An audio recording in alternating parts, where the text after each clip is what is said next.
He pointed toward the MAF sensor housing. The sensor scaling may be off after the tune. If airflow readings fluctuate under heat expansion, the ECU compensates aggressively. Jason frowned. That's a stretch. Ethan met his eyes. Then let's check. Camille watched the exchange like a chess player studying a board. Not angry, not impatient, curious. The rookie wasn't just diagnosing parts. He was thinking in systems. And that was different. The reinforced couplers were installed. Heat cycle test repeated. Road test again. This time, boost held firm. No flutter. No hesitation. But as they reviewed logs, a slight timing pull still appeared at high RPM. Not dangerous, but imperfect. Ethan stared at the data. His confidence wavered slightly. He had solved the visible failure. But Camille didn't pay for almost. She paid for flawless. And the garage could feel it. Jason leaned back against the tool chest. Well? He asked. Ethan looked at the glowing laptop screen. He wasn't finished. But now, the real pressure began. Because solving the mechanical flaw was one thing. Facing Camille Laurent's expectations was another. The garage lights felt harsher now. Not because they had changed, but because expectations had. The Ferrari sat on the lift again, engine ticking softly as heat dissipated through titanium exhaust and carbon fiber shielding. The new reinforced couplers were in place. Boost leaks eliminated. Yet on the diagnostic screen, there it was. A slight timing pull at 6,800 revolutions per minute. Not dramatic, not catastrophic, but not perfect. And Camille Laurent did not tolerate almost. She stood behind Ethan, arms crossed. Not angry, worse, analytical. You said it would behave differently. Hot, she said calmly. It does, Ethan replied. And yet, he didn't look away from the laptop. The ECU is still protecting something. Jason stepped forward. We can adjust ignition timing manually, no, Ethan said softly. Everyone turned. No shortcuts. Camille's eyebrow lifted slightly. The rookie had just corrected a senior tech. Jason stiffened. We're not guessing. I know, Ethan said calmly. But if we mask the symptom, we'll never find the cause. Silence. The kind that makes reputations. Ethan replayed the log file. Boost stable. Air-fuel ratios clean. Intake temps within range. But NOx sensor activity spiked briefly under sustained load. He leaned closer. Has anyone checked the heat shielding near the NOx sensors? Jason frowned. They're factory. Yes, Ethan said. But the turbo kit isn't. The realization spread slowly. The aftermarket twin-turbo installation had altered heat distribution in the engine bay. Under extended boost, radiant heat could influence sensor readings. False knock detection. ECU pulling timing defensively. Camille leaned slightly forward. Now, prove it. They removed the rear wheel arch liner for access. Jason held the inspection light. Ethan crouched, eyes scanning the V8 block carefully. And there it was. The aftermarket downpipe ran closer to the engine block than factory routing allowed. Heat shielding had been installed, but insufficiently. The NOx sensor harness ran directly behind a section exposed to extreme radiant heat under load. Jason muttered under his breath. Unbelievable. Ethan touched the shielding carefully. Still warm. If the sensor overheats, he explained, it can send irregular signals. The ECU interprets it as detonation risk and pulls timing. Camille stared at the exposed piping. So the car wasn't failing, she said slowly. It was protecting itself, Ethan replied. The words shifted. Something in the room. 50 mechanics had chased horsepower. The rookie had listened to protection systems. Camille straightened. How long to fix it? Ethan swallowed. To do it properly? She nodded. Overnight. The garage stiffened. Overnight meant labor costs. Rerouting heat shielding. Adjusting pipe clearance. Re-wrapping sections. Retesting. Camille looked at him carefully. And if you're wrong? Ethan finally met her eyes directly. Then I resign. Jason's head snapped toward him. That's not, but Camille held up her hand. She studied Ethan like an investor evaluating risk. You're wagering your job, she said. Yes. On a theory. On a pattern. The garage felt like it was holding its breath. Then Camille nodded once. Do it. By midnight, Titan Performance Motors looked like a surgery room. The Ferrari's rear assembly was partially disassembled, heat shielding removed, downpipe loosened and realigned. Ethan worked methodical, not rushing, not posturing. Jason handed him tools without argument. Now, respect was forming. Slowly, they fabricated an extended thermal barrier using high-grade reflective material. Ray wrapped critical sections, created a small but crucial clearance between pipe and harness. At 2:13 a.m., the engine was reassembled. Ethan wiped his hands. Final test, he said quietly. Camille hadn't left. She stood near the glass office window, watching the entire time. No phone calls, no impatience, just observation. The Ferrari roared to life again. This time, something sounded different. Cleaner, sharper. They allowed it to heat fully. Then road test. The industrial road was empty. Streetlights reflecting off pearl white paint. Camille sat in the passenger seat again. But this time, she wasn't skeptical. She was silent. Ethan downshifted. Second gear. Full throttle. Boost surged. 6,000 revolutions per minute. 6,500. 6,800. 7,000. No timing. Pull. No hesitation. The V8 screamed smoothly to redline. Camille stared at the tablet. Data stable. Perfect. Again, she said. He pushed harder. Third gear. Full sustained load. The car delivered flawless power. No correction. No safety intervention. Just raw, controlled performance. Camille slowly lowered the tablet. The tension inside her shoulders eased for the first time in weeks. Back at the garage, the Ferrari idled calmly. Jason stepped forward immediately. Well, Camille didn't answer him. She stepped out of the car, walked slowly toward Ethan. The entire garage watched. She stopped in front of him, close, evaluating. "You're 22?" she asked. "Yes. And 50 mechanics couldn't do what you did." Ethan swallowed. "They were chasing speed. And you?" "I listened." A long pause. Then Camille extended her hand. Not to shake. To offer partnership. "Effective immediately," she said. "Clearly enough for everyone to hear. You're no longer an apprentice." Shock rippled through the garage. Jason blinked. The remaining staff straightened. Camille continued.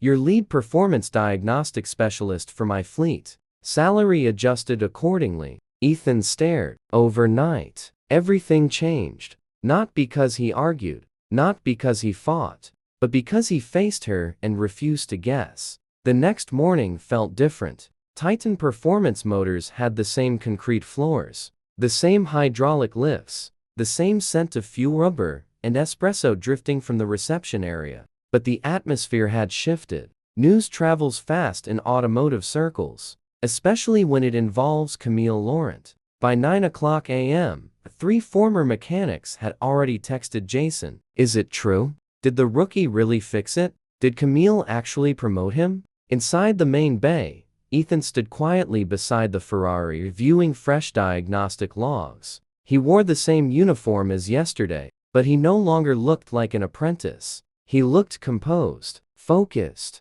certain. Jason approached slowly, holding 2 coffees. "Double espresso," he said, handing one over. "Lead performance diagnostic specialist." Ethan almost smiled. "That still sounds strange." Jason nodded. "You earned it." For weeks, the garage had operated under fear. Camille's presence had created pressure so intense that even seasoned mechanics cracked under it. But something unusual happened overnight. Camille had changed. Not entirely, not magically, but noticeably. At 10:15 a.m., Camille entered the garage. Same tailored suit, same diamond bracelet, same sharp posture, but her energy was controlled, measured. She walked directly to Ethan. "Walk me through it," she said. Not as a command, as a request. The mechanics nearby exchanged subtle glances. Ethan explained the heat expansion pattern, the intercooler coupler failure,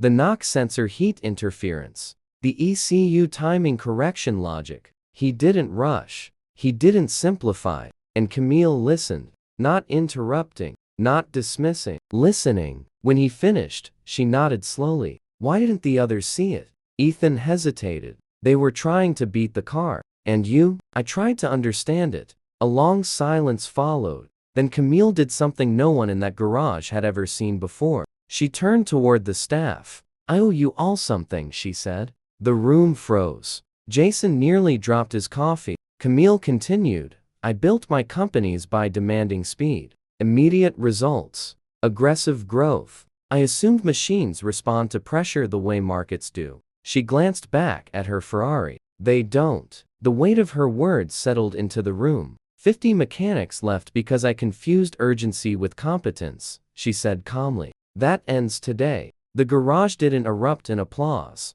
It didn't need to, because for the first time there was respect, not fear. 3 days later, the first mechanic who had quit walked back in, nervous, unsure. Camille saw him immediately. You left, she said. Yes, he admitted. And why did you leave? He hesitated. Because I felt like I was being tested instead of trusted. Camille studied him, then nodded once. That was my mistake. The entire staff heard it. She extended her hand. If you're willing to work under a different system, she said, you're welcome back. By the end of the week, 5 former mechanics returned. Then 8. Then 12. Not because Camille became soft, but because she became strategic. She still demanded excellence, but she stopped humiliating mistakes. She started asking questions.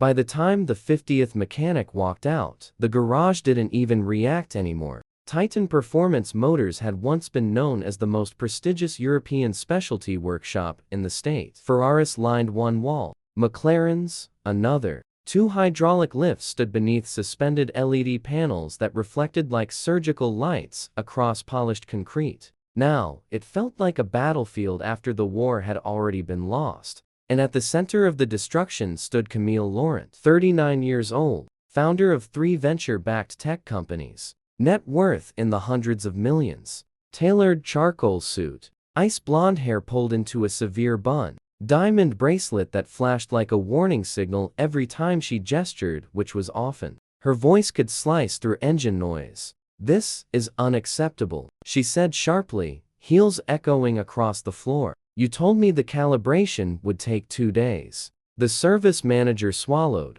We just need to recheck the air fuel mapping under load. I don't pay for our checking. I pay for results. Across the garage, 2 mechanics quietly exchanged a look. They had heard this before. Everyone had. Camille's car, a custom ordered, pearl-white Ferrari 488 Pista with an aggressive twin-turbo upgrade, had been at Titan for 3 weeks. What started as a simple post-tune misfire had evolved into something worse. Intermittent power loss. Sudden boost drops. ECU fault codes that cleared themselves. No one could pin it down. And Camille made sure they felt that failure. One mechanic had quit after she accused him of guessing with expensive tools. Another after she demanded daily video updates and criticized his tone. The 50th mechanic didn't say anything when he removed his gloves. He just placed them neatly on the workbench, picked up his toolbox, and walked out. The garage door clanged shut behind him. Silence followed. Camille turned slowly toward the remaining staff. Find someone competent, she said coldly, or I'll buy this place and do it myself. He wasn't even supposed to be on the floor yet. Ethan Morrell stood near the parts shelf, pretending to organize turbo piping couplers while trying not to look like he was listening. 22 years old, fresh technical school graduate, apprenticing under whoever hadn't quit that week. His uniform was still too clean, his hands still too unsure, but his eyes studied everything. He had watched 3 senior mechanics chase fuel trims for days. He had watched another swap out ignition coils unnecessarily. He had watched them argue about boost thresholds while the real problem lingered. He didn't speak. Rookies didn't speak. Especially not when 50 certified mechanics had already failed. Camille's heels clicked toward the Ferrari, which sat on the lift with its rear bumper removed, twin-turbo hardware exposed like mechanical lungs. You, she said suddenly. Ethan froze. She was looking at him. What's your name? Ethan, ma'am. You've been staring at my car for a week. His throat tightened. I'm learning. Then learn faster, she snapped. A few remaining mechanics shifted uncomfortably. One whispered under his breath, "Don't engage." But something inside Ethan had been building for days. Not arrogance. Not ego. Frustration. Because while everyone else saw an impossible calibration nightmare, Ethan saw a pattern. The boost logs didn't fail randomly. They failed after long idle periods. Heat soak. Pressure variance. Something expanding. Something microscopic. He swallowed. "May I ask something?" he said quietly. The entire garage turned. Camille narrowed her eyes. "You're the apprentice." "Yes. And you want to ask me something?" "Yes, ma'am." A dangerous pause. "Fine." Ethan stepped closer to the lift, careful not to touch anything. "When the power drops, does it happen more often after city driving?" Camille blinked. "Yes," she said slowly. "Stop and go traffic." "Why?" Ethan glanced at the exposed turbo assembly. The aftermarket twin-turbo kit gleamed under the lights. Polished piping, upgraded intercooler, external wastegates mounted aggressively. Beautiful, but rushed. He looked back at her. "Has anyone smoke-tested the intercooler system after extended idle?" One mechanic scoffed quietly. "We pressure-tested it." Ethan nodded. "Cold?" "Yes." He hesitated. "Metal expands." Silence. The words hung in the air. Camille's expression didn't change, but something flickered behind her eyes. "Are you suggesting," she said slowly, "that 50 mechanics missed something because they tested it cold?" Ethan's heart hammered. "I'm suggesting it might behave differently hot." The service manager stepped in. "Ethan, this isn't," but Camille raised a hand. She studied him carefully. Now, unlike the others, he wasn't defensive. He wasn't intimidated. He wasn't trying to impress her. He was trying to understand the car. "How long would it take?" she asked. Ethan exhaled slowly. "An hour to heat cycle properly. 15 minutes to test." The remaining mechanics shifted. This was dangerous territory. Camille crossed her arms. "And if you're wrong?" Ethan met her gaze. "Then I go back to organizing couplers." A beat. Then, unexpectedly, Camille smiled. Not warmly, but interested. "Fine," she said. "You have 1 hour." Across the shop floor, disbelief rippled like electricity. The rookie had just stepped into a war zone. And for the first time in weeks, Camille wasn't angry. She was watching. The Ferrari 488 Pista idled on the lift like a restrained animal. Pearl white paint glowing under the LED panels. Rear bumper removed. Twin turbo kit exposed, polished aluminum piping snaking around carbon fiber panels. Heat shimmer already beginning to rise from the engine bay. Ethan stood beside it, hands slightly trembling, not from fear of Camille, but from the weight of 50 failures pressing down on him. Across the garage, 3 remaining senior technicians watched with folded arms. "Heat soak," one muttered skeptically. "That's basic." "Then why didn't we test it hot?" another whispered back. Camille stood near the tool chest, perfectly still, her sharp eyes locked on Ethan. He climbed into the driver's seat and turned the ignition. The 3.9-liter twin-turbo V8 barked to life, deep and aggressive. The idle settled at 1,200 revolutions per minute before smoothing out. Ethan didn't rev it. He let it sit. 10 minutes passed. 15. The temperature gauges began to climb. Oil temp steady, coolant rising gradually. The intercooler piping near the firewall started radiating warmth. He stepped out and crouched near the charge pipes, careful not to touch directly. "Infrared thermometer?" he asked. A mechanic hesitated, then handed it over. Ethan scanned the couplers near the intercooler inlet. One reading flashed higher than the others. Not dramatically, but noticeably. He stood up slowly. "Boost leak won't always show under static pressure," he said quietly. "If the silicone coupler expands unevenly under heat, it can micro-separate at high boost." Jason, the most experienced tech still remaining, frowned. "That would have thrown a constant code." "Not if it reseals when it cools," Ethan replied. Camille's gaze sharpened. Ethan looked at her. "May I drive it?" The garage went silent.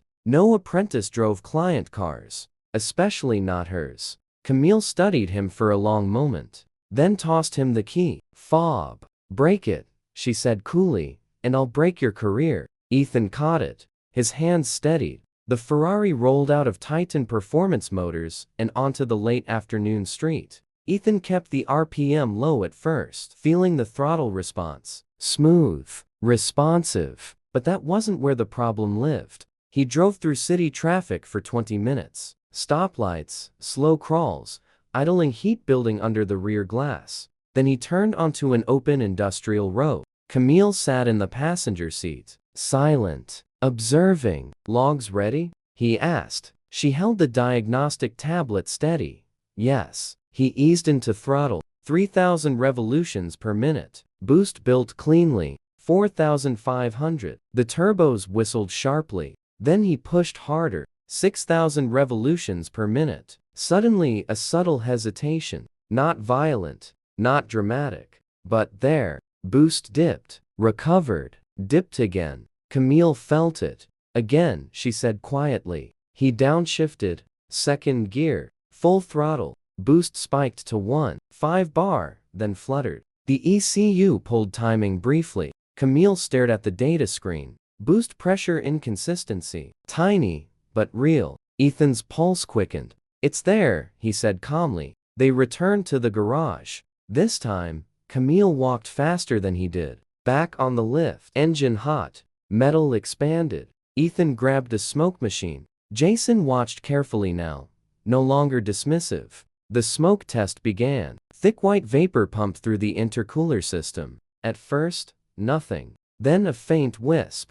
Barely visible. Near the underside of the right side charge pipe coupler. Jason leaned closer. "No way." Ethan adjusted the light angle. There it was. A hairline gap forming only under thermal expansion. When cold, it sealed. When hot and under boost, it flexed just enough to leak pressure. Not catastrophic. Just enough to create chaos in calibration. 50 mechanics had chased software. The problem had been rubber. Camille stared at the escaping smoke. Her jaw tightened. "How long has that been there?" Jason exhaled slowly. "Since installation. The aftermarket turbo kit had been rushed. Installed for numbers. For speed. For bragging rights." Ethan stood upright. "Replace both couplers," he said quietly. "High-temp reinforced silicone. Reclamp under heat load." No one argued. For the first time in weeks, the garage moved with purpose. But ego doesn't disappear easily. As Jason removed the failing coupler, another mechanic muttered under his breath, "Still doesn't explain everything." Ethan looked at him calmly. "You're right." All eyes turned again. "There's more," Ethan continued. "The boost dip wasn't random. It always occurred after sustained idle. Meaning airflow wasn't the only variable. Heat changed sensor behavior too. And the garage began functioning like a team instead of a battlefield." Late one evening, long after closing, Ethan remained in the garage reviewing tuning maps. Camille entered quietly. "No one else here?" she asked. "Just me," he replied. She walked toward the Ferrari slowly. "I've always believed power came from control," she said. Ethan listened. "But you proved something different." He didn't respond. She looked at him directly. "You faced me." Ethan shook his head slightly. "I faced the problem." A small smile touched her lips. "That's the difference." She paused.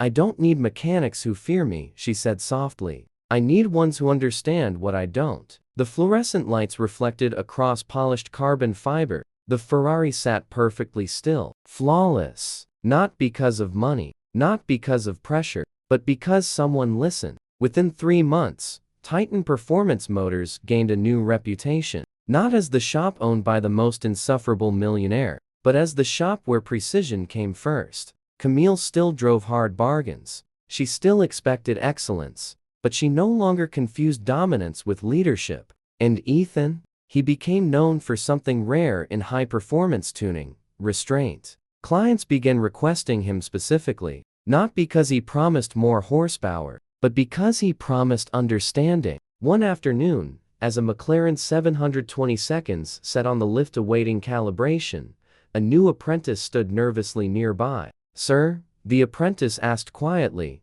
"How do you know where to start?" Ethan looked at the engine, then at the apprentice. "You listen," he said. "To what?" "The pattern." The garage hummed with controlled energy. No chaos. No shouting. Just focused. Precision, Camille observed from the office window. And for the first time in her career, she wasn't trying to dominate the room. She was building it. Pressure creates cracks. Understanding creates strength. 50 mechanics quit because they were treated like tools. One rookie stayed because he treated the machine like a system. And overnight, everything changed.